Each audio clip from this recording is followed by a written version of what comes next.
Olá, sejam todos bem-vindos a mais um Na Berlinda, o primeiro do ano. Já começa uma entrevistada que vai dar o que falar. Aqui ao meu lado, o anfitrião Nubem Bonfim. Tudo bem?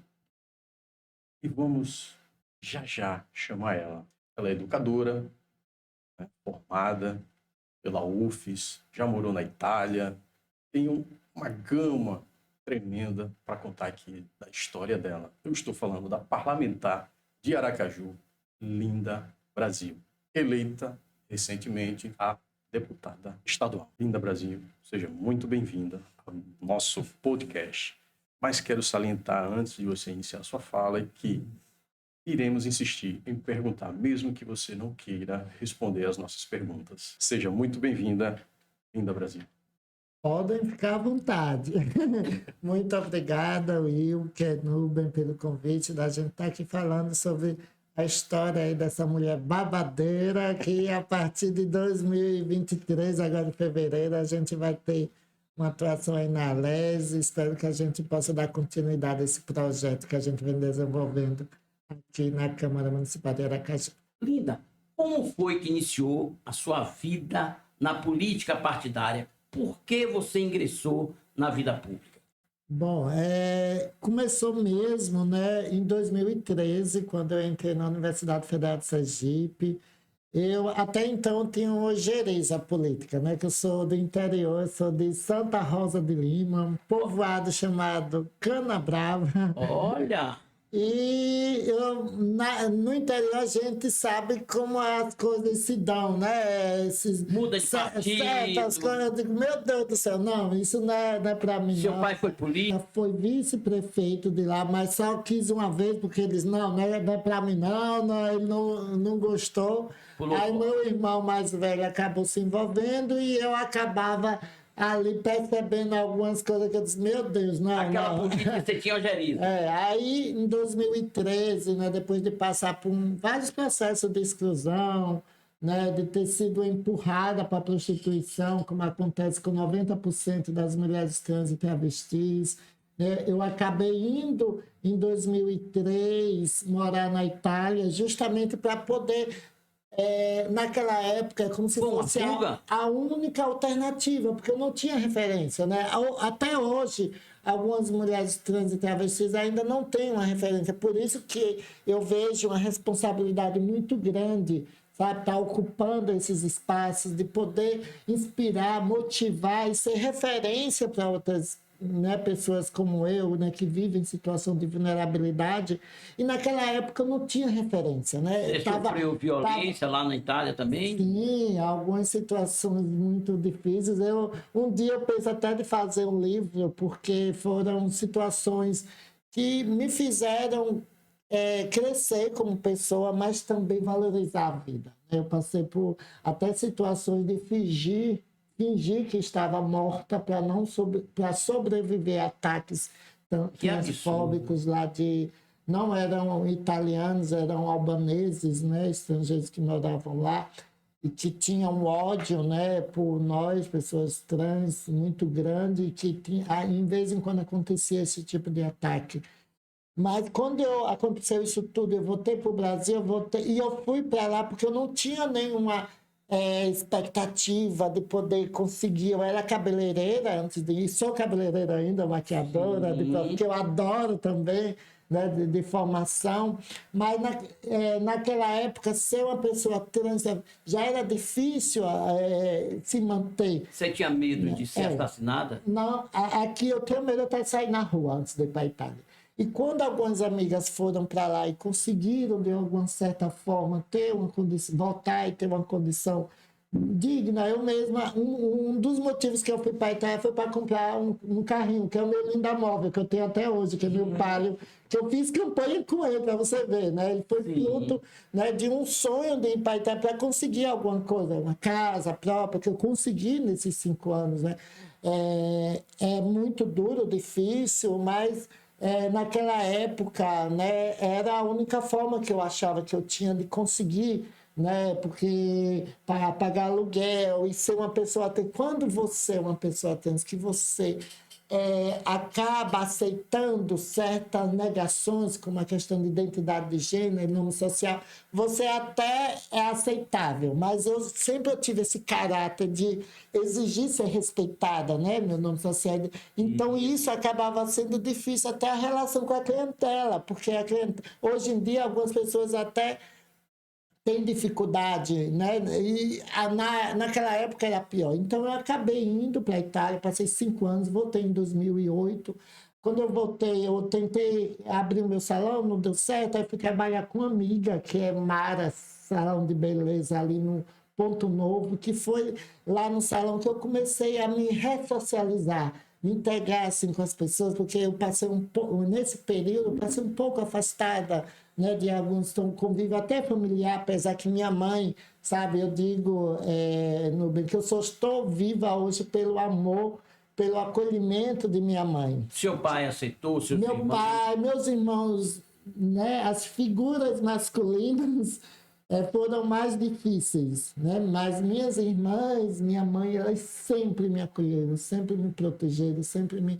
E isso me ajudou muito a eu me reerguer, até mesmo sair, sabe? Porque a prostituição não é... Aquela pessoa que escolhe como uma função, tudo bem, mas quando você, como outras que são empurradas, se você não tiver uma estrutura, não tiver... Você fica vulnerável a várias...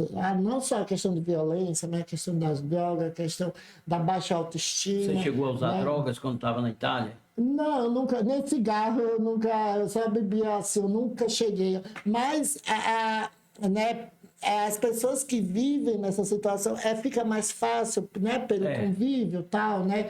Muitos clientes querem, né, a companhia, alguém tanto que algumas vezes alguns clientes saíam não para fazer a prática sexual, assim, às vezes era mais para fazer companhia para eles não usarem sozinhos. Pagavam a gente para fazer. Como eu não usava, era muito difícil, tinha até dificuldade de trabalho nisso, para você ver o quanto isso é muito perigoso, né? Essas facilidades são perigosas, que acaba, você vai se envolvendo, uma coisa é você, acaba, né, e é muito mais. E um dos motivos que eu saí também foi isso, ficar mais vulnerável.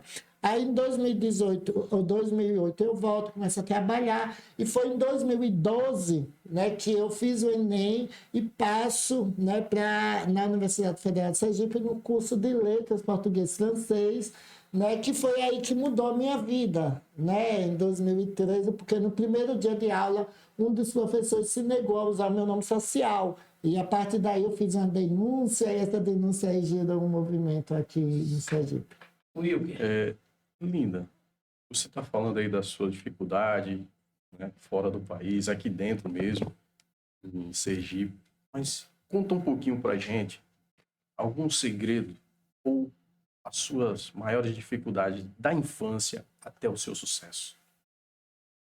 São várias situações, sabe, Wilker? Porque nós, pessoas trans, desde pequena, a gente, de alguma forma, a gente já já passa uma mensagem para a nossa família, para a sociedade, que a gente não se adequa àquele gênero que nos foi atribuído ao nascer, considerando somente os aspectos reprodutivos, sexuais reprodutivos, né? Porque a classificação, denominação de homem e mulher tem a ver com essa questão biológica, né?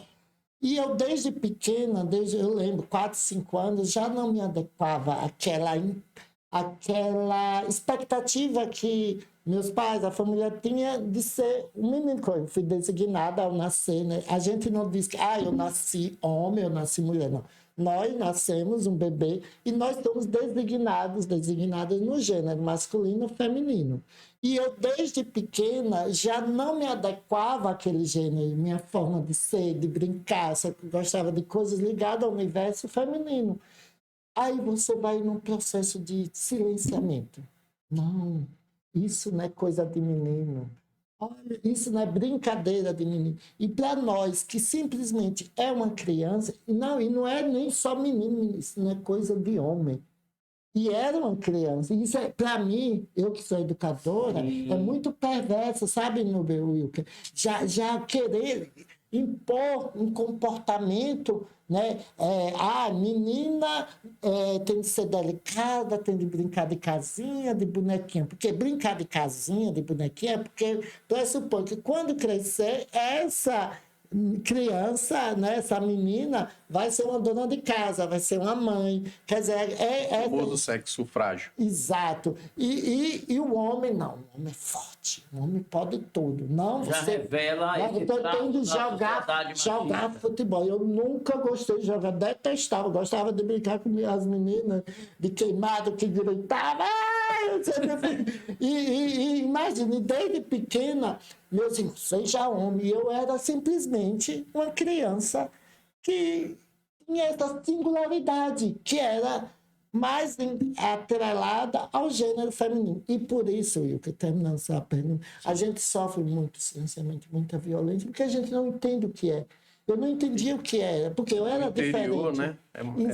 Exato. Forte. E eu vim morar aqui em Aracaju, porque meu pai é analfabeto, ele é agricultor, vaqueiro, minha mãe só tinha estudado até o 2º ano, e como eu sou a mais nova, minhas irmãs e um irmão mais velho vieram estudar aqui. E eu, quando tirei a 4ª série, né, com 11 para 12 anos, eu vim estudar aqui em Aracaju.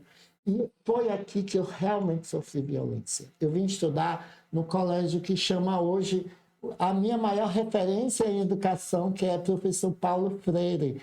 Na época, era a escola de 1º e 2º grau, Presidente Castelo Branco, que é ali no bairro Industrial, que era o nome, né, de uma pessoa da época da ditadura, que eu sofri torturas ali psicológicas, porque eu era aquela... Eu digo que eu sempre fui linda, Brasil. Eu não tive o direito de exercer essa minha feminilidade que hoje eu exerço socialmente.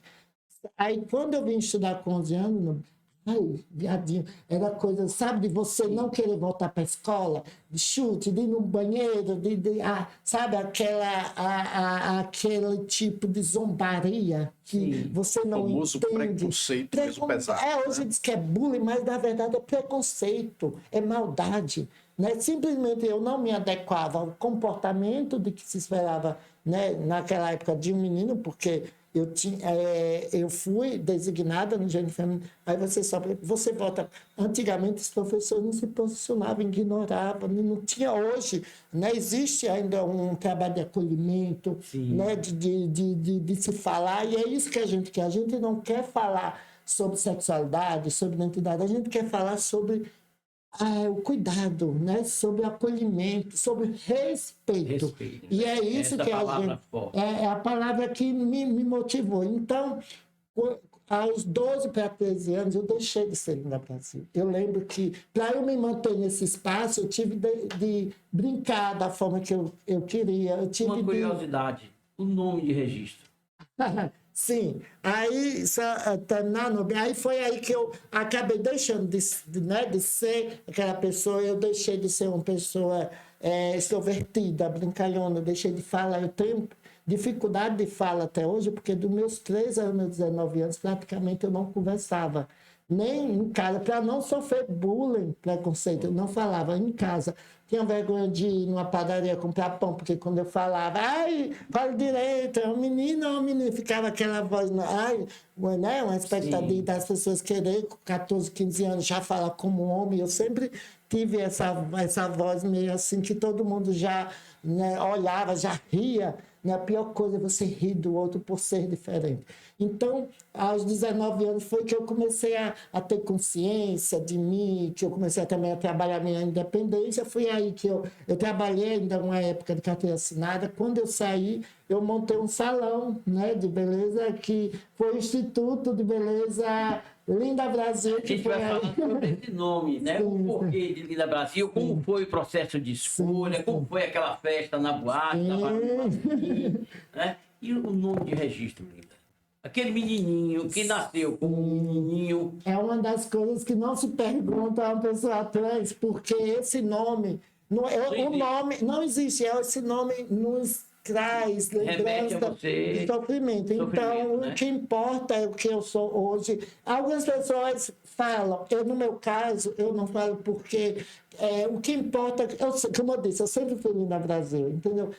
Caso é um nome que me foi imposto, né? Que me foi imposto e que me traz lembranças, né? De muita dor, de muito sofrimento, é uma das coisas que a gente diz, não precisa. Aquela pessoa que não se sente, mas a grande maioria não gosta, porque uma das formas, Nubem, de nos deslegitimar, de nos agredir daquelas pessoas que não nos respeitam, é justamente expor nosso nome anterior. Mas aqui na Berlinda, no início eu disse, a gente vai exato. Não, mas assim, quando as pessoas sabem, a gente compreende existem ataques de violência. Não, você não é linda, não, você não é mulher, você é. Aí usa o nome anterior justamente para nos agredir. Por isso que, como eu sou militante feminista, LGBTQIA+, a gente tem essa preocupação de não expor, para não dar margem também a essas pessoas que, infelizmente, perversam, que usam isso para querer nos deslegitimar. No nosso caso. O que ela se referiu nesse momento, Nubem, foi aquela questão do apelido indesejável, né? Que você não gosta, detesta. Se alguém souber, vai ficar ali só para tirar você do para não resgatar um período que, na vida dela, né, só tem lembrança de perseguições, né, de coação, preconceito e de violência. E a grande Sabe como falta de nasceu o nome Linda respeito. Brasil, Wilker? Não sabe, não? Linda, como foi? Quem foi a pessoa que acabou sugerindo esse nome para você? É o seguinte, eu não lembro qual foi o 7 de setembro, mas se não foi 2000 ou 2001, acho que foi 2000. Eu estava numa festa, numa rave, numa dessas casas bem antigas. Eu lembro que era na Barão de Maruim, é um desses casarões que tinha ali. E tinha uma festa rave, né? Sim. E eu fui toda periquitada. Eu fiz um vestido de paetê, brilhava mais do que eu só de longe. Mais que eu só do meio-dia. Com as cores da bandeira do Brasil, verde, amarela, tem azul, tem uma estrela que brilhava. Eu sei que chamei a atenção e todas com as cores da bandeira do Brasil. Você já era linda, mas não Linda Brasil. Era Linda Heisenberg. Olha! Nome estrangeiro, viu? Porque o Linda veio de uma modelo que eu era fã quando eu via ela mulher, eu achava ela elegantérrima, que é a Linda Evangelista.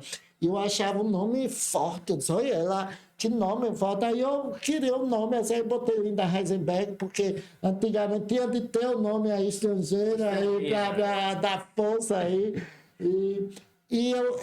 Só que nessa festa, pelo fato de eu estar vestida com as cores da bandeira do Brasil, uma amiga minha, no meio da quando eu cheguei, ela disse, você tá linda, Brasil! E eu estava naquela época, o nome dela é Debbie, lembro como hoje. Aí eu estava naquela época querendo um nome para colocar no meu salão de beleza, que eu ia colocar a fachada e tal. Era ali no Santo Antônio, não era? No Santo Antônio, justo ali na colina ali No pé mesmo, da ladeira. no pé da ladeira ali, bem próximo ao semáforo.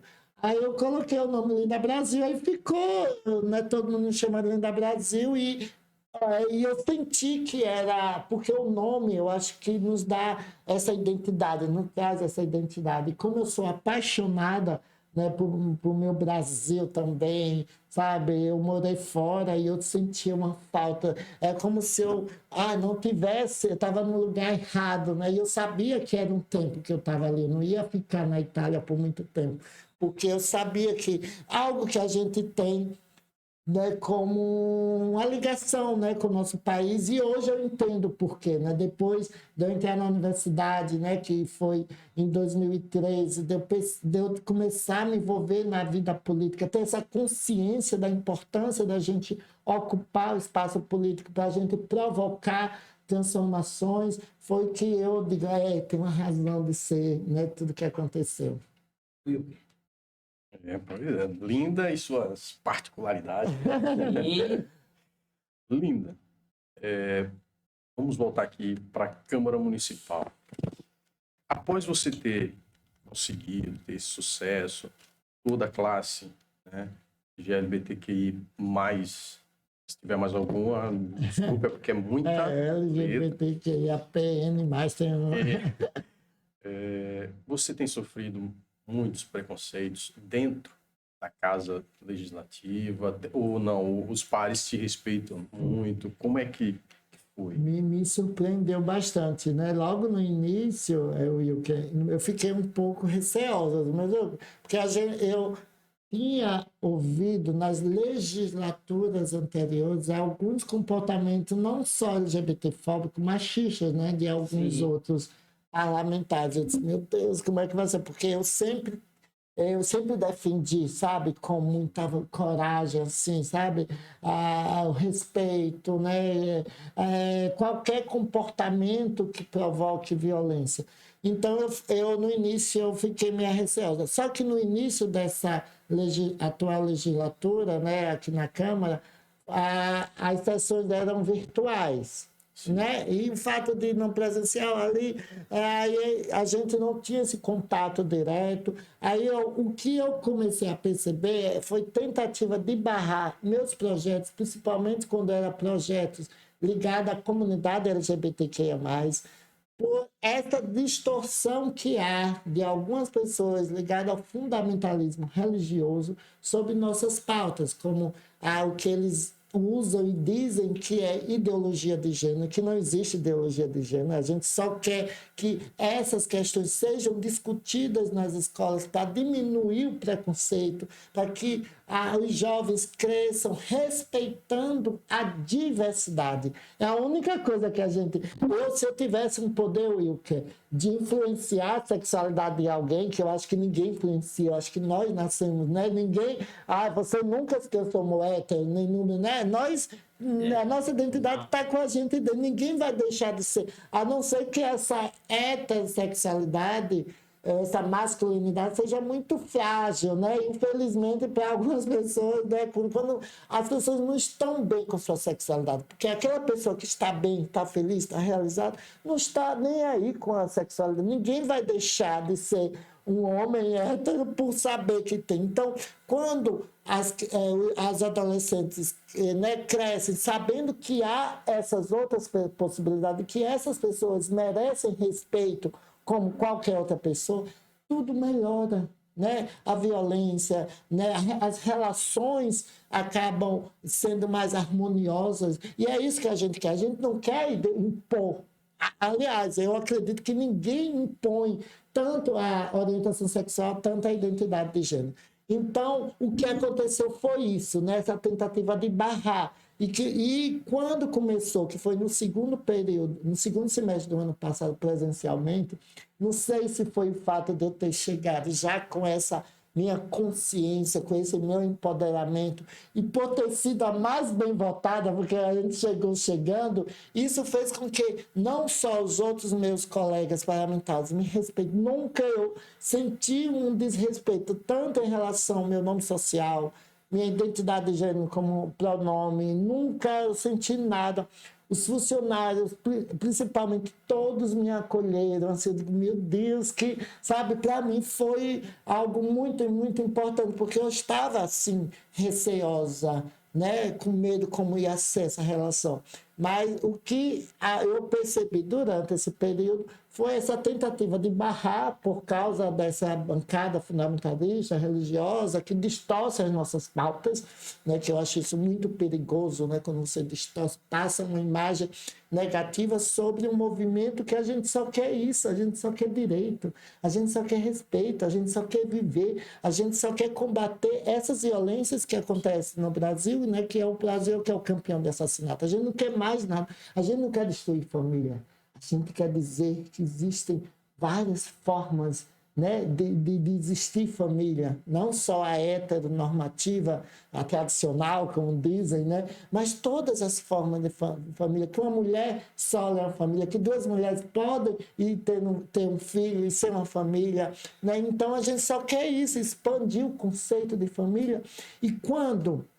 Eu acho, Nubem e Wilker, o que destrói a família é quando alguns pais, algumas mães não acolhem aquele seu filho por ser diferente. E não acolhendo provoca uma exclusão do meio familiar. essa família está destruída, né? Quando não há esse acolhimento. Então, a gente quer que os pais ressignifiquem o que é esse olhar, né, em relação às pessoas LGBT, que não é essa monstruosidade que muitos, infelizmente, algumas pessoas ainda tentar colocar para a sociedade o fato de eu ser como aconteceu comigo. Eu não sei se vocês souberam, quando eu fui eleita, eu tenho vários processos, eu recebi vários ataques, tanto de deslegitimar minha identidade de gênero, né, minha condição, né, de mulher na sociedade, mas como essa questão de passar uma imagem para a sociedade que eu era uma abominação, uma aberração, que eu não era filha, que não era filha de Deus. Teve aí áudio de pessoas, de pastores mesmo, em grupos, né, de igrejas aí, destilando que a Aracaju fez o maior erro né, que poderia eleger. Ele usou a palavra demônio.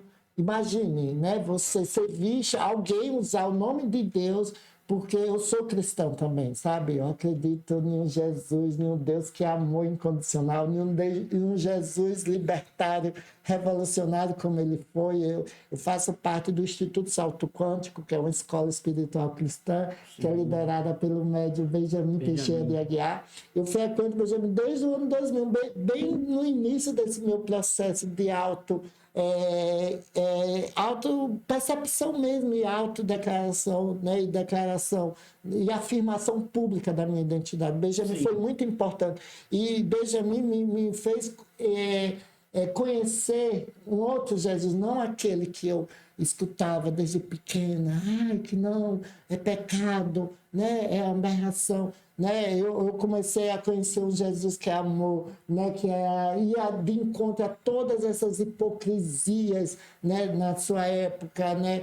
E um Deus que é amor, também uma Nossa Senhora que é misericordiosa, que nos ama. Então foi a partir disso que me ajudou até eu me aceitar, porque né, todo mundo acha que nós, LGBTs, é fácil, a gente não, que a gente é tranquilo. Para a gente é muito difícil, a gente viver numa sociedade em que muitas pessoas que deveriam nos amar, nos acolher, acabam nos maltratando, né? Em meio de religiosos que nos colocam como aberração, né? Dificuldade de emprego. Antigamente as pessoas não afirmavam sua orientação sexual, não é porque não era por falta de classe, é com medo de sobreviver. Hoje, graças a Deus, por causa de algumas conquistas, Will, que a gente teve, né? Isso só no caráter judicial pelo STF, porque se fosse depender do Congresso Nacional, com essas bancadas não passar. Mas a gente conseguiu conquistas importantes através de ADIs, né? Que são ações diretas de inconstitucionalidade, como casamento, como a equiparação da homofobia e transfobia ao crime de racismo, como hoje nós, pessoas trans, a nossa autodeclaração, a gente pode ir no cartório, que para mim foi uma das maiores conquistas da humanidade, que eu não preciso de um processo judicial para que um juiz determine, ou então um médico, um psiquiatra, diga quem eu sou, e nossa porque somente nós sabemos quem realmente nós somos. O Igor levou para a Câmara, Linda, eu vou lhe trazer de volta à Universidade Federal. Eu adoro. Bom, em 2012, que você faz o Enem, ingressa na UFS e vai cursar letras, português, francês. E depois você faz mestrado em educação. Então, quem não conhece Linda Brasil, imagina que Linda na Câmara e agora na Assembleia só vai defender a pauta LGBT. E Linda não vai defender a educação, o movimento estudantil, as questões sociais. Como é que você decidiu se preparar e ser essa professora, também inclusive fazendo palestras fora da vida política partidária? Sim, então, como eu estava dizendo anteriormente, em 2013 eu lembro que foi em março, 5 de março mais ou menos, de 2013, justamente as coisas como 10 anos depois, quando eu fui na Itália. Eu fui para a Itália justamente em março. Agora que eu estou fazendo isso, 10 anos justamente depois, quando eu fui para a Itália, eu fui para a Itália em 2003. Em 2013, no mesmo mês, eu nunca tinha feito essa comparação, eu entrei na Universidade Federal de Sergipe. E no primeiro dia, e eu entrei, né? No primeiro dia, eu fui toda linda, com os peitos na bandeja, toda de salto alto. Achava... Leque você já usava? Não usava não, leque não, leque ainda não. Aí, na época, eu fui de uma segunda-feira, né? Foi assim, quando eu fui fazer minha matrícula, eu fui no DAA, que é Departamento Acadêmico, né? Lá, estudantil. E eu solicitei que usasse meu nome social, porque eu já, né, eu tinha minha identidade há mais de 10 anos, afirmada socialmente, minha família, amigo, todo mundo me... E quando eu fui fazer o registro, como eu não tinha retificado ainda judicialmente, né, meu documento, que usasse o nome social, porque já existia na época algumas portarias, né, como a do MEC, que é antiga, né, que garantia que as pessoas trans usassem o nome social, justamente para ser uma política inclusiva, né, para que a pessoa possa não... Porque o desrespeito ao nome social faz com que a pessoa saia daquele ambiente, né? Porque quando você nega o nome social de uma pessoa, você está negando a identidade da pessoa, né? Você provoca violência, exclusão. Então, eu solicitei. E aí o pessoal lá, a direção, né? O pessoal que fez a matrícula, até eu conversei com a diretora, que eles diziam que não pode, porque no sistema não tinha um campo, e que a única forma que eu tinha de fazer, meu bem, era em cada semestre, que é uma média de 7 a 8 professores, solicitar que os professores colocassem meu nome social ao lado de lápis, grafite, para que eles, quando fosse chamar, me chamassem. Eu disse, meu Deus... Tinha uma coexistência diferenciada, quer dizer, tinha que botar no lápis... Não, é uma coisa que deve botar, porque imagine, cada semestre, ir lá, pedir como se fosse um favor, mas como eu queria continuar, eu disse, vou lá, tá certo. No primeiro dia, numa segunda-feira, teve 2 professoras, teve uma que já tinha percebido, ela viu a foto, agora eu estou uma loira discreta. Naquela época, aquela loira platinada, babadeira, uma foto com os peitos na bandeja, ela disse que viu a foto lá, aquela mulher, aquela loiraça lá. Quando foi olhar o nome, ela achou que tinha um errado, ela disse, errado, foi. Aí ela foi que viu, fui ver meu e-mail, aí meu nome estava Linda Brasil no e-mail. Aí foi que a ficha caiu, ela já colocou, para você ver o olhar diferente, a sensibilidade da professora. Aí eu fiquei disse, olha, a Universidade Federal de Sergipe, como está evoluída, como estou... Certo, e isso foi a segunda professora. A primeira aceitou numa boa, a segunda, isso eu disse, olha, vamos ver. A terceira era o professor. Lá vai eu, toda empiriquitada de salto alto, 11 horas. Lembra? A primeira aula era de 7 às 9, a segunda de 9 às 11, a terceira de 11, né? Já toda essa hora mais elegante. Já tinha feito amizade com as amigas meninas, né? Porque sempre foi um universo feminino. Aí lá vai o professor, faz a chamada, aquela voz grossa, imponente. Aí quando chamou meu nome, eu não respondi. Aí, no meio da aula, ele passou uma atividade lá vai eu, né? Toda feminina. Ele lá, olhando lá, eu chego assim, do lado do professor, bem feminino. Para ele, não. Eu disse, não, como é que eu vou negar um pedido dessa mulher? Aí, professor, desculpe, eu não respondi a chamada. Eu sou uma mulher trans, meu nome social é Linda Brasil. Eu não quero saber. Falou em voz alta? Foi bem. E ainda o pior, que foi uma agressão muito forte. Você lembra a disciplina e o nome do professor? Lembro, mas ele já está aposentado. Depois eu percebi que o problema não era professor. Era dele, porque teve outras questões. Mas eu vi que é a questão mesmo do ensino, da educação, da formação dos professores, que não estavam preparados, não estão ainda hoje preparados a lidar com essa diversidade, né, com essa população, que até então eu fui a primeira.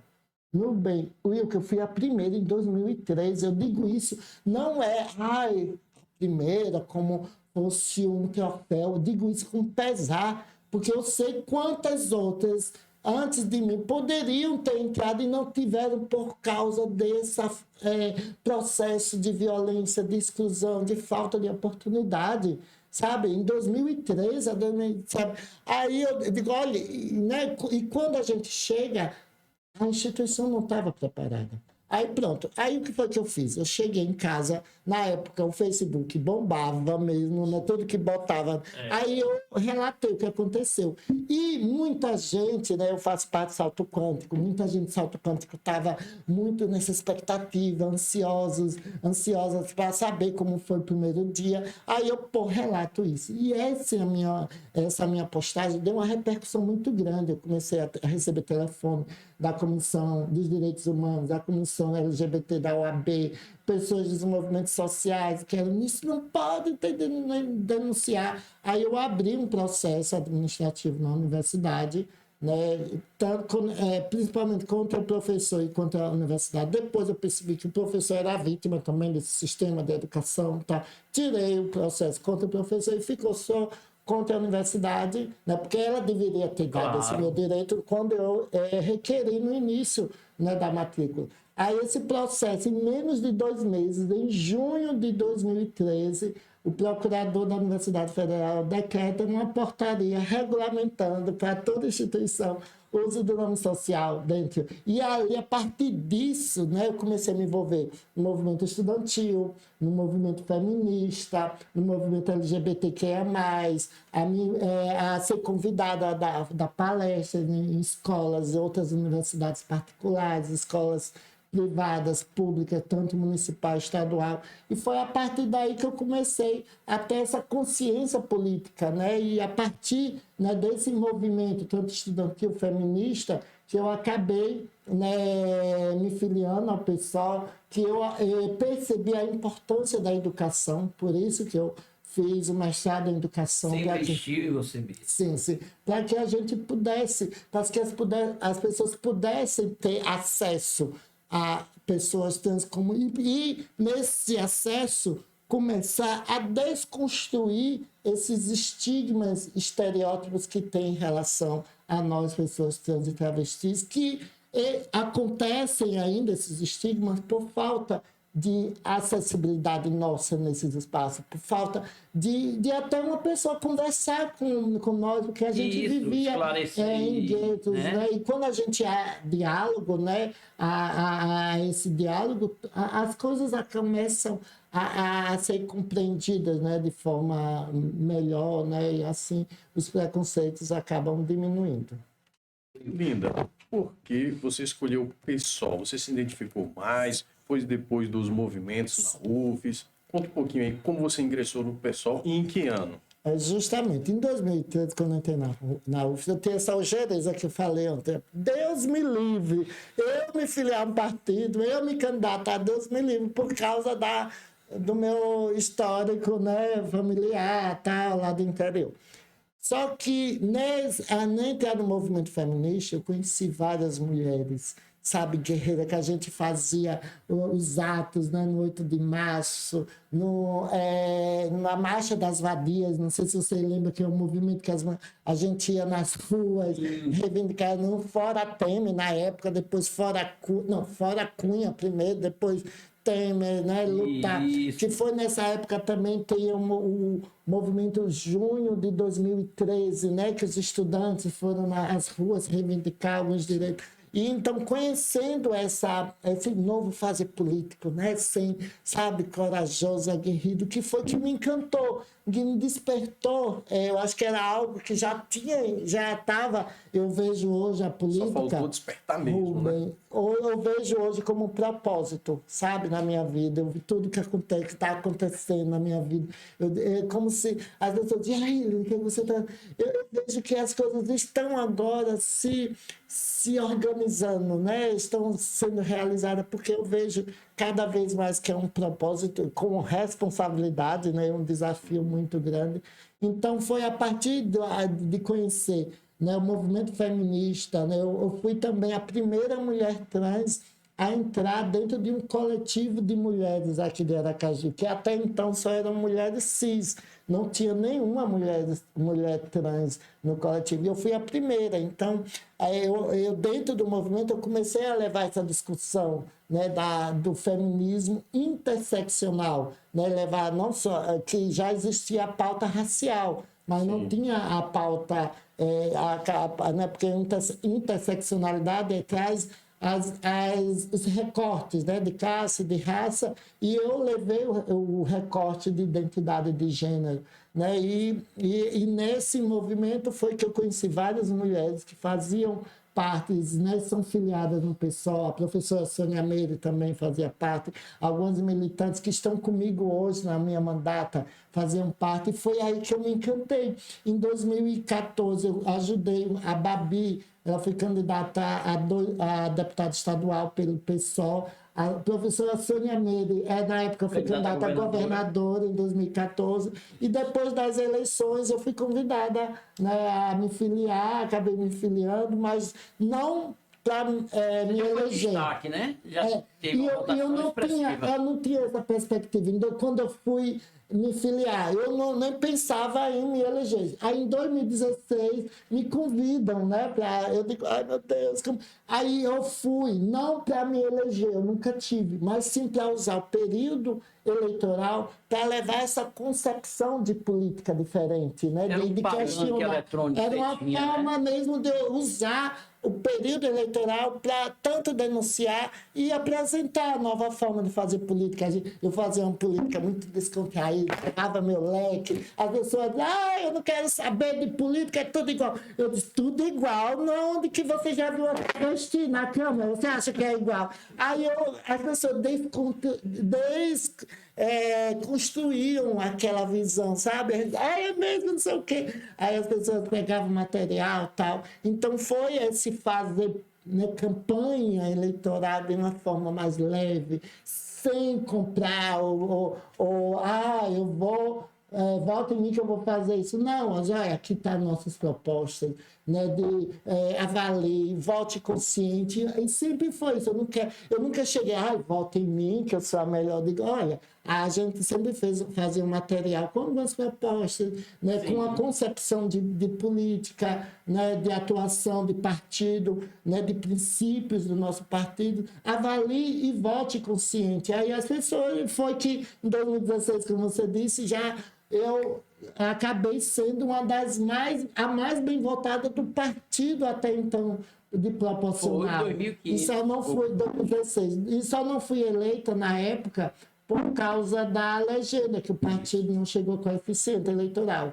Né? Aí em 2018 eu fui candidata a deputado estadual. Linda, você dá um salto de 2.500, né, para 5.773 como vereadora. Você disputou 2016, teve 2.508 votos, e salta para 5.773, sendo a mais votada de Aracaju.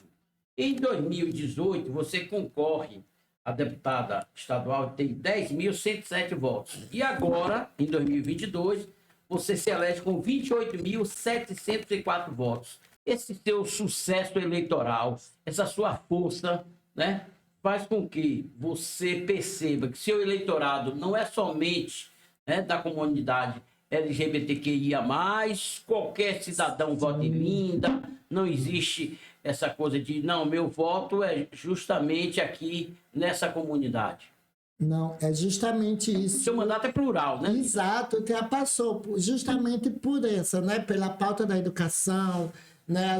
Eu fico abismada quando chega assim, sabe, de adolescente, de dizer, dos pais dizer, minha filha quis tirar o voto, porque não é de 16 a 18, não é obrigado, mas quis só para votar em você, eu só votei em você por causa da minha filha. E de senhorinhas, de todas, né?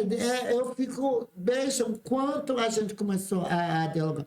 E uma coisa que você disse, dessa vez eu fui a 7ª mais bem votada no estado, e aconteceu algo que me deixou muito feliz, que também eu fui a mais bem votada em Aracaju, como aconteceu em 2020. Para mim isso foi muito importante, Núbia, é como se fosse, Wilker, como se fosse uma resposta da população, porque eu estava um pouco apreensiva. Você aceita ser candidata a prefeito em 2024, Linda? Seu partido segurar o seu nome?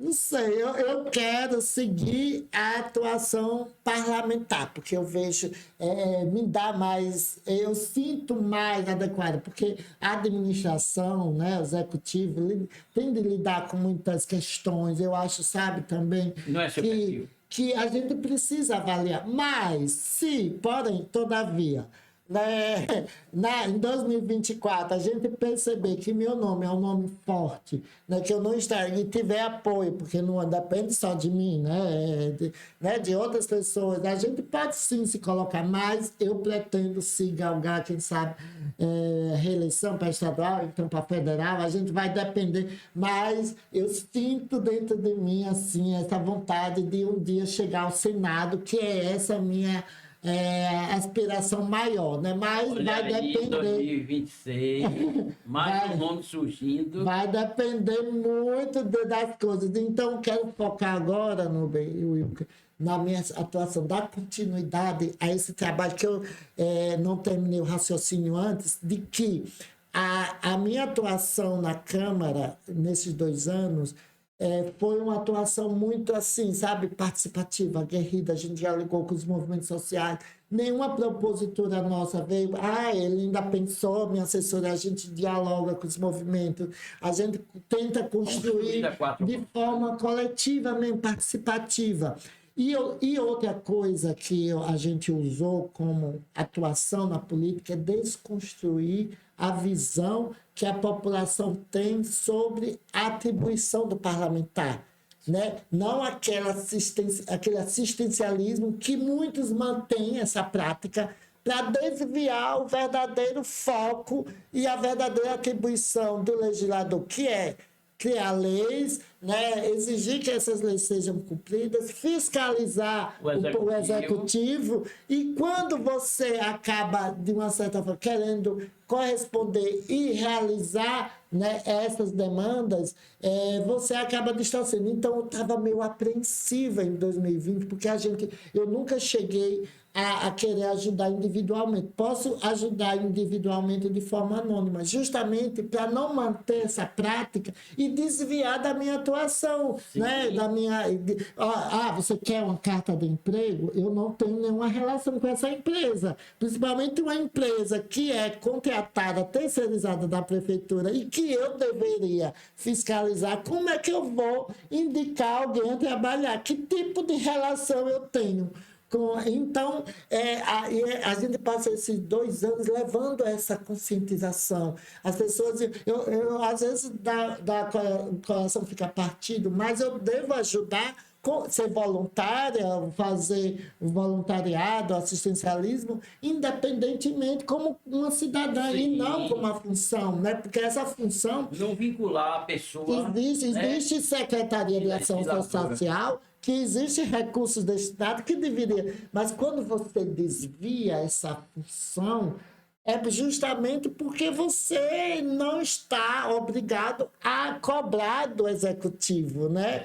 Por isso que meu maior medo, sabe, Wilker e Nube, quando eu entrei, não me deixar ser seduzida por esses sistemas, né, sistema político de facilitações, né, de uma série de alguns privilégios que alguns parlamentares têm ao fato de estar na situação. Não é errado estar na situação.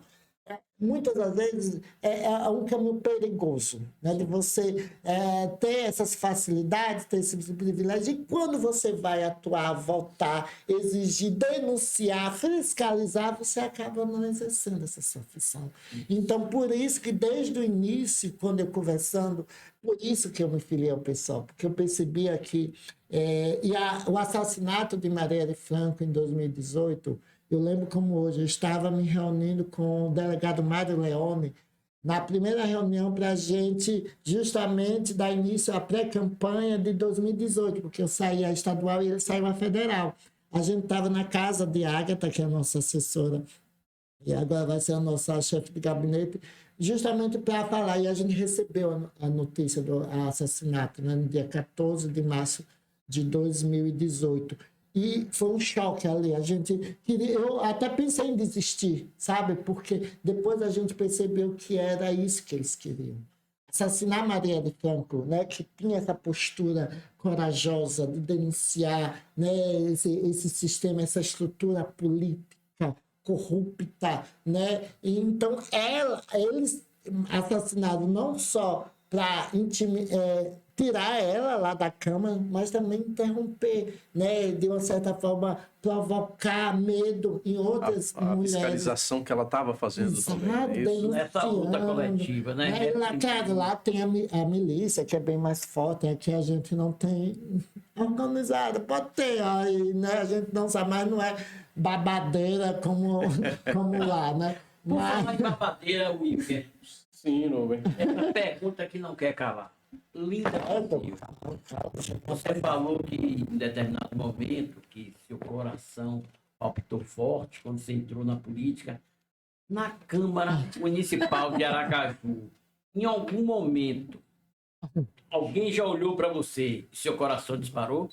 Eu, por ser essa mulherzona, mulherão, né, desperto muito olhados, né? Sempre fui respeitoso, mas teve alguns lá que eu disse, principalmente o presidente, ele ficava assim olhando, será que ele está olhando mesmo para mim?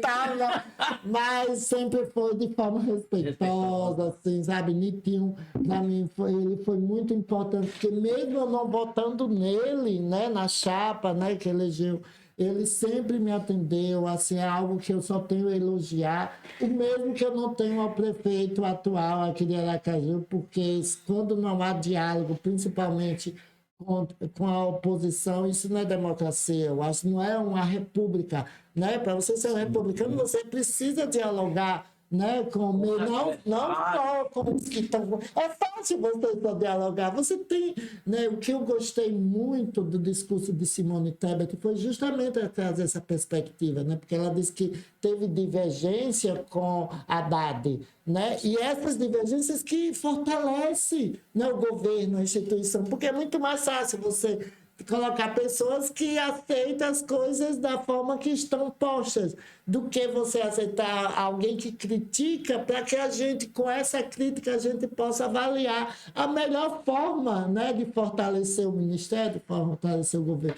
E eu acho que, infelizmente, o prefeito municipal aqui peca muito nesse sentido, mas lá na Câmara, assim, foi muito, eu tive, assim, sabe, não entendi, eu acho que também pelo fato de ter uma mudança, né, na legislatura, nessa atual legislatura lá da Câmara, né, mudou muito, mesmo as pessoas que é ligada, né, a questão do fundamentalismo, pessoas que se autodeclaram conservadoras, sempre houve esse respeito, sabe? Nunca ninguém desrespeitou. Então, isso eu acho que foi muito importante. E também a minha presença educativa, eu sempre... Na última sessão, quando o Nitinho foi se despedir de mim, ele começou a chorar, assim, sabe? Eu digo, meu Deus, sabe? Várias pessoas se emocionando lá, os assessores, eu disse, ai, sabe, a gente está no caminho certo, sabe? E foi isso também que me fez feliz, porque em 2020 eu fui a mais bem votada, e agora em 2022 ser a mais bem votada, para mim foi uma resposta positiva da população aracajuana, porque eu estava meio receiosa se eles iam entender esse meu fazer político, né? Porque as pessoas chamam de radical, né? Mas eu tentei, né? Nossa equipe não é sozinha, né? Isso, a gente tem uma equipe que está por detrás, nosso querido Anderson que está aqui, tem outras pessoas que me ajudam a ter, né, esse entendimento para que a gente possa dialogar, que as pessoas... E assim a gente vai avançando. Quanto eu percebi, o quanto as meninas, né, que trabalham... Meninas não, né? As outras vereadoras chegaram para mim, Linda, obrigada, quanto você me ajudou, certas coisas que eu não compreendia. Outros vereadores, hoje mesmo eu estava lá no meu gabinete, que é aqui na rua Itabaiana, passaram lá os dois vereadores, dizer que eu vou fazer falta, que não sei o quê. No geral, foi muito bom. Claro que eu queria ter aprovado mais projetos, né? Mas o fato também de ser da oposição, né? Isso, infelizmente, em todas as casas legislativas há essa tentativa de barrar, né, algumas iniciativas, mas, no geral, foi um momento, foi muito importante e eu me senti muito bem lá na Câmara. Espero dar continuidade a esse projeto lá na Alese. Você teve muitos projetos, né, lá na Câmara apresentados. Quais deles realmente está efetivo hoje? E se você vai levar a nível estadual? Sim. A gente apresentou uns 30 projetos no geral nesse período, né, que, como eu disse, sempre dialogado. A gente conseguiu aprovar 5 projetos. Tem um que, para mim, é muito importante, que foi a criação de um banco, né, de empregos para as mulheres vítimas de violência doméstica, porque a gente sabe que muitas mulheres acabam voltar a conviver com seus algozes justamente por falta de, por questão, né, financeira, né, por essa dependência financeira. Então, a criação de um banco de empregos, né, para essas mulheres foi algo muito importante. Outro projeto que é essencial, que está ligado à educação, que foi a criação de uma campanha municipal nas escolas, né, nas escolas municipais de combate ao machismo e valorização do protagonismo das mulheres durante a história, assim, para que as crianças, os adolescentes cresçam sabendo as questões, né, das mulheres, sobre a história de luta das mulheres, para que haja desigualdade de gênero, né? Diminua a misoginia, porque a violência contra a mulher tem a ver com o machismo também, tem a ver com a misoginia, que é o ódio ao feminino, como se o feminino fosse inferior, como se o feminino não fosse capaz. Mas, infelizmente, a gente vive numa sociedade, né, que historicamente foi patriarcal, que sempre esteve nos espaços de poder, né, sempre determinou, né, os direitos, as legislações, né, a visão sobre sociedade, né, em as mulheres sempre estiveram. E hoje há esse movimento né, de denúncia, né, de esse comportamento machista que provoca desigualdade, que provoca violência. E quando a gente critica o patriarcalismo, né, que muita gente confunde machismo ou feminismo, né, como se fossem mulheres que odeiam o homem. Não é isso. O machismo tem a ver com a questão cultural, né, de comportamento, de que homem pode tudo, mas não pode chorar. Reprimir sentimento faz com que esse homem, ao crescer, né, se torne uma pessoa insensível, e quando uma mulher simplesmente não suporta mais um relacionamento que muitas das vezes é abusivo, né, violento, o homem não aceita, porque tem esse sentimento de posse em relação à mulher. Então, quando a gente combate o machismo, a gente está combatendo essa cultura, né, que é impregnada desde a nossa educação, que coloca o homem nessa situação de superioridade, de poder em relação à mulher. Então, a gente quer o que por isso que essa campanha de cumprir, para mim, é fundamental. Infelizmente, em outros projetos, Dia Municipal da Mulher Negra, Regiane Maria, a gente conseguiu aprovar um nome de Liza Fortuna, que foi uma trans que foi assassinada em 2018, que teve uma repercussão nacional. A gente conseguiu alterar uma lei que, na lei, garantia, não garantia, mas dizia que poderia ter intérprete de Libras nas instituições públicas do município,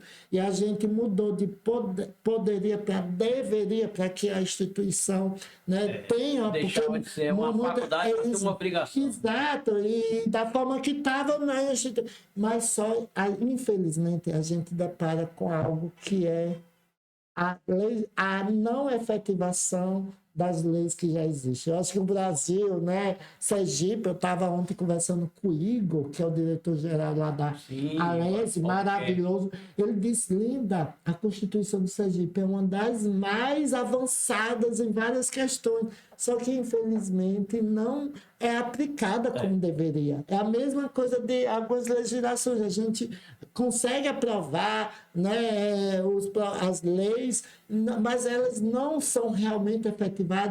Que não tem recurso, que não tem o quê, não tem iniciativa. Então, agora, lá na LESE, que a gente vai ter essa estrutura, é isso, a gente vai fiscalizar. Eu vou investir muito em fiscalização para que essas leis sejam realmente aplicadas, né, que cobrar do poder público, né, a efetivação dessas leis, poder público executivo. Linda, você esteve em Brasília, dia 1º, na posse do presidente Luiz Inácio Lula da Silva. Você ficou como? Encantada?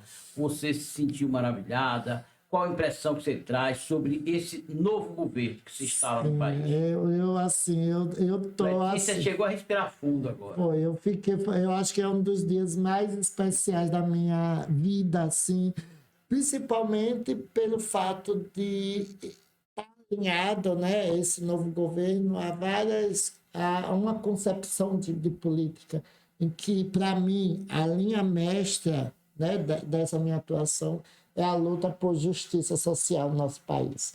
E lutar por justiça social perpassa por a gente trabalhar de forma efetiva em várias áreas, né, do nosso país, como a educação, né, educação pública e saúde pública de qualidade, meio ambiente, né, direitos humanos, né, e essa equipe, né, de Lula representa essa diversidade.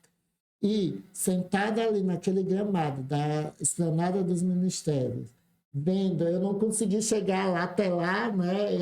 Eu poderia estar lá, mas eu fiquei lá no meio do povo, porque eu queria sentir aquela energia. E sentir, né, Lula subir aquela rampa, né, com aquela diversidade do povo brasileiro, de ver aquela mulher negra colocar a faixa de Lula. Foi um dos momentos, eu olhava para o lado, as pessoas chorando, se abraçando. Foi um dos momentos mais tocantes e fortes da minha vida, porque a gente passou, desde o impeachment de Lula, um momento muito difícil de declínio da nossa democracia. Nossa democracia estava ameaçada, né, por várias questões de fake news, né, várias questões ligadas à falta mesmo de diálogo, né, de valorização da ciência, de sucateamento da educação pública, das universidades, da saúde, o que aconteceu na pandemia, essa negação da ciência, né, esse discurso de ódio, né, que foi impregnado em nossa sociedade, estava muito difícil, assim, sabe? E caminhar, eu vim lá da torre, né, onde tem a torre da TV, Sim, da TV. E caminhando ali, ver aquele mar de gente, as pessoas se abraçando, sabe? Era como se a gente tivesse no início ali, esse 1º de janeiro, ali o início de uma nova era, sabe? De uma reconstrução do nosso país, que tenho um nome que é o Brasil, né? Porque o meu nome é o meu nome, não é sobrenome, é Linda Brasil, né? Ter esse nome no meu registro é muito forte, sabe? E foi um dos momentos mais tocantes, mas por isso que eu fiz questão de estar lá. Poderia até conseguir uma vaga lá com os parlamentares do PSOL, mas eu fiz questão de estar lá junto com o povo para sentir essa emoção, né, e sentir partícipe desse momento histórico do nosso país. E a teoria A queer? teoria queer, justamente quando eu entrei na UFES, um dos primeiros coletivos que eu fundei foi o coletivo queer transfeminista Desmontados, entre aspas. A teoria queer veio um movimento aí, principalmente dos Estados Unidos, também aconteceu em Londres, né, tal, que é para questionar essa binaridade que existe de imposição de gênero, que para ser homem tem que estar assim, de terno e gravata. Para ser mulher tem que se vestir de uma forma. E a teoria que vem desconstruir essa dicotomia, essa binaridade, né? Homem, Azul, assim, homem, rosa, mulher. Né? E tem a ver com a questão da não binaridade, que você pode ser homem ou mulher, se vestir de qualquer forma. Né? Eu sou uma pessoa trans binária, né? Que eu fui designada em um gênero e eu tenho uma identidade binária no gênero feminino. E a teoria queer, ela questiona essas binaridades. Não são pessoas que não podem... E o queer lá nos Estados Unidos quer dizer esquisito. Então, aquelas pessoas LGBTs que se vestiam de forma que não era aquela esperada ao ser um homem ou uma mulher, era vista como pessoa estranha, esquisita. Então, é como se fosse chamasse viado daqui, entendeu? Aí, ao invés de ser uma ofensa esquisito, eles usam como, eu sou queer mesmo. Ser queer é isso, é questionar. Entende? Como hoje o movimento homossexual, né, as pessoas estão usando o termo bicha, sou sim bicha. E aí, ser bicha entendeu? É ressignificar aquilo que era também violenta. Mas o que perpassa por questionar principalmente essa dicotomia entre quer ser homem, ser mulher, também tem a ver com a sexualidade, né? Homo, ou hétero, né? Você pode ser bi também, né? Você não precisa estar numa caixinha ou em outra, você pode transitar entre as caixinhas e eu acho que no futuro no mundo vai ser assim, as pessoas não precisam, né, nos colocar, enquadrar, né, nessas caixinhas que não é a cor rosa e azul, é o que está por detrás, né? É essa imposição que nos coloca, né? A rosa é delicada, sensível, dona de casa, mais agressivo, a cor forte, a cor, né? Então a gente tirar essas questões, deixar que as pessoas possam, que as mulheres, né, como Letícia aqui, possam usar esse cabelo, né, azul, babado. Então é isso que para a gente é importante, a gente questionar, né, essas caixinhas, né, e a gente mover mesmo, né, fazer com que as pessoas repensem, né, epa, minha sexualidade, né, será que, né, esse meu comportamento homofóbico e transfóbico, será que não tem a ver com algo que está em mim, não nela? Né? Que muitas das vezes é isso. Pode prestar atenção, aquelas pessoas. Se você tiver uma rodinha de vários amigos e um deles se esquentar mais porque um gay está passando uma travesti, vá avaliar o histórico dessa pessoa, né? Desconfie. Porque, como eu disse no início, quando você está com sua sexualidade bem resolvida, você não está nem aí, você não se incomoda não com o outro por ser diferente. Né? Então, eu acho que, como eu digo, antes eu achava que eu era errada, sabe? Antes de eu ter essa minha consciência política. Hoje eu compreendo não, que o erro não está em mim. O erro está na sociedade, nas pessoas que não respeitam. Né? Não me respeita por eu ser diferente. Outra pergunta dos nossos seguidores, querendo tirar dúvida. Linda está casada? Eu digo, se eu tivesse casado, eu não fazia a metade do que eu faço, porque o relacionamento, não todos, né? Tem alguns relacionamentos que são harmoniosos, tranquilos, quando há companheirismo, mas eu brinco, sabe? Rubem, porque as pessoas dizem que é uma opção, né, a orientação sexual, porque eu sou uma mulher trans hétero, né, porque eu sou uma mulher trans e sempre, infelizmente, só sinto atração sexual por homem. Porque se fosse uma opção, por isso que a gente diz que a gente não nasce, não é opção, como algumas pessoas, não é só opção. Se fosse opção, eu não queria, porque eu, nos meus relacionamentos, sempre fui babadeiros, assim, eu digo, meu Deus, eu tive um dedo ruim, porque eu só encontro um homem que eu terminava, Rubem, dizia, Deus me livre, daqui, não quero mais saber de homem, daqui a um mês, olha eu apaixonada de novo. Aí tem um tempo, desde que esse período mesmo, né, Anderson até morou comigo um tempo, que foi quando eu entrei na UFES, tudo, que eu acabei me envolvendo tanto a essa questão, eu tenho, né, em vez em quando, um ficantezinho, porque ninguém é de ferro, né, mas relacionamento mesmo, né, eu acho, como eu sempre tive relacionamentos difíceis, que ao invés de me ajudar, me prejudicava, porque o relacionamento você precisa de tempo também para se dedicar, né, porque e tem uns 10 anos que eu estou solteira, uns 10 anos, mas solteiro é uma coisa, agora ficar carente é outra. Mesmo a gente resolve algumas situações. Solteira, mas pegando. Solteira sim, sozinha não, né? Tem alguma coisa assim. Perfeito. A gente falou aqui da Nacional, falou de Linda em Brasília, tudo, falamos de alguns ministérios. Mas, Linda, você não acha que faltou um ministério para cuidar melhor da pessoal LGBT? Não, eu acho que a pauta... Existe uma secretaria, até o próprio Silvio Almeida garantiu que vai criar essa secretaria que já tinha... dentro do Ministério mesmo de Direitos Humanos, né? E eu acho que não é, eu acho que nunca foi uma reivindicação nossa, assim, de ministério, porque a pauta, tanto da mulher, né, esse Ministério da Mulher, que espero que incluam também as mulheres trans e travestis, né, e as mulheres lésbicas, bissexuais também, mas a pauta dos direitos humanos, que a gente quer políticas públicas realmente efetivas para a nossa comunidade. E Silvio Almeida, aquele discurso dele, eu acho que vai ficar na história. Eu me arrepiava, eu não fui, eu consegui um convite para ir para a posse dele na terça-feira, só que na segunda eu estava em Brasília ainda, e eu saí na noite, né, eu saí com uma amiga, a gente foi na casa de outra amiga, cheguei tarde, no outro dia eu me acordei tarde, acabei não dando para chegar. Quando me acordei já estava quase no fim da posse. Mas eu escutei pela televisão a fala de Silvio Almeida, aquela fala, sabe? Ai, vocês, né, trabalhadores e trabalhadoras domésticas, lésbicas, gays, travestis, trans, não binários, vocês existem e são importantes para a gente, e isso foi tão forte.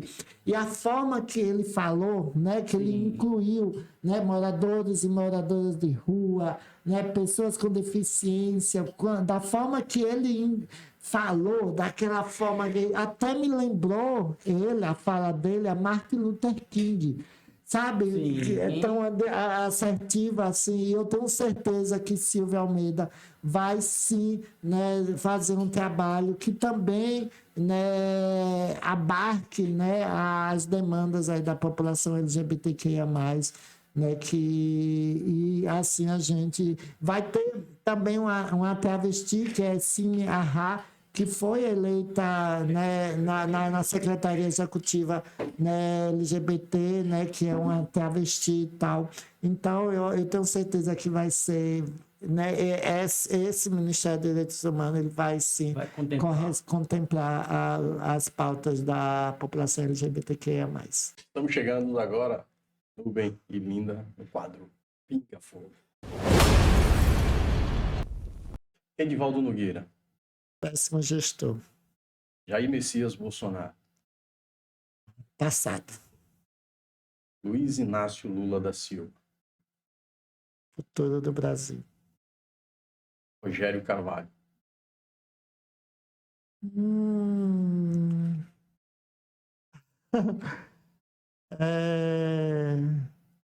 Precisa dialogar mais, né, com as pessoas, até da própria esquerda. Marielle Franco. Símbolo de luta, resistência. E Dona Carminha e seu Apolinário. O que representa para você? Minha mãezinha, meu grande amor, é tudo. Eu acho que quando perguntas, porque o meu amor, tudo que eu tenho, eu tento passar para ela, transmitir para ela, que é minha mãe. Meu pai também, ele está adoentado hoje. Ontem ele está com um quadro muito acamado aí já há uns 6 meses. E ontem ele foi para a UTI, mas ele vai dar a volta por cima, que é uma referência de homem, de trabalhador, de honestidade. Eu acho que ele contribuiu. E mesmo ele sem entender, sem falar, né, quando minha irmã disse que eu tinha sido eleita, que ele está na casa de minha irmã, ele disse com dificuldade de falar que sabia e começou a chorar. Isso foi muito, muito importante. Sônia Meire. E é uma guerreira que vai dar continuidade ao trabalho que a gente vem desenvolvendo na Câmara. Estou muito feliz de sair e deixá-la lá na minha cadeira. Linda Brasil por Linda Brasil. Corajosa. Que sonha, né, por um mundo onde as pessoas possam ser livres, né, para amar, existir, né, da forma que se sinta bem, se sinta feliz, que sonha, né, em um país, em um estado agora em que as pessoas possam, né, além, né, de existir da forma que se sinta bem, se sinta feliz, que possamos, né, viver em um local onde os direitos, né, as oportunidades sejam iguais e assim contribuir para diminuir as desigualdades sociais, as injustiças, né, e principalmente a violência, né, e o desrespeito às pessoas por serem diferentes, né, e essa assim, é viver o amor. É uma pessoa que vive o amor e a verdade de forma intensa, e é isso que me move. Muito obrigado, Linda, por ter aceitado o nosso convite do nosso primeiro Na Berlinda de 2023. Nubem Bonfim. Linda, eu desejo a você um bom mandato parlamentar, não tenho a menor dúvida. Você vai estar lá para defender os interesses da coletividade, você vai representar bem Sergipe e que você tenha sucesso no seu futuro político e eleitoral. O Senado lhe espera, né, Lira? Seja o que Deus quiser, eu vou, né, atuar aí de forma aguerrida. E a gente denomina a nossa atuação política como mandata, né, justamente para marcar que é diferente, que é uma atuação de forma diferenciada, com o olhar das mulheres, das LGBTs, para que a gente possa, de alguma forma, provocar a transformação, né, nesse espaço político que, infelizmente, sempre foi dominado aí por, né, por os coronéis aí da política, e a gente vai atuando aí nessa perspectiva aí das mulheres. Então, é isso, meu muito obrigado, adorei, né, de poder falar até coisas que ligadas à minha vida pessoal, mas eu acho que é muito importante porque a gente trazer esses aspectos, né, trazer essa transparência, né, essa verdade, né, que eu acho que também foi isso, contribuir para que as pessoas pudessem também acreditar e confiar, né, no nosso trabalho. E é isso. Ontem eu encontrei com a senhora que ela dica, linda, nunca mude esse seu jeito de ser, sabe? Porque eu acho que quando você é verdadeira, você é sincera, você transmite de uma certa forma confiança, e é isso que eu vou dar continuidade aí durante esses próximos 4 anos aí na Elese. Obrigada. Lembrando a você que ainda não deixou o seu like, vai lá, deixa o seu like, comenta, compartilha, espalha, propaga para os seus amigos, para a sua galera e dá relevância ao nosso canal. Fica com Deus. Nosso muito obrigado. Tchau, tchau.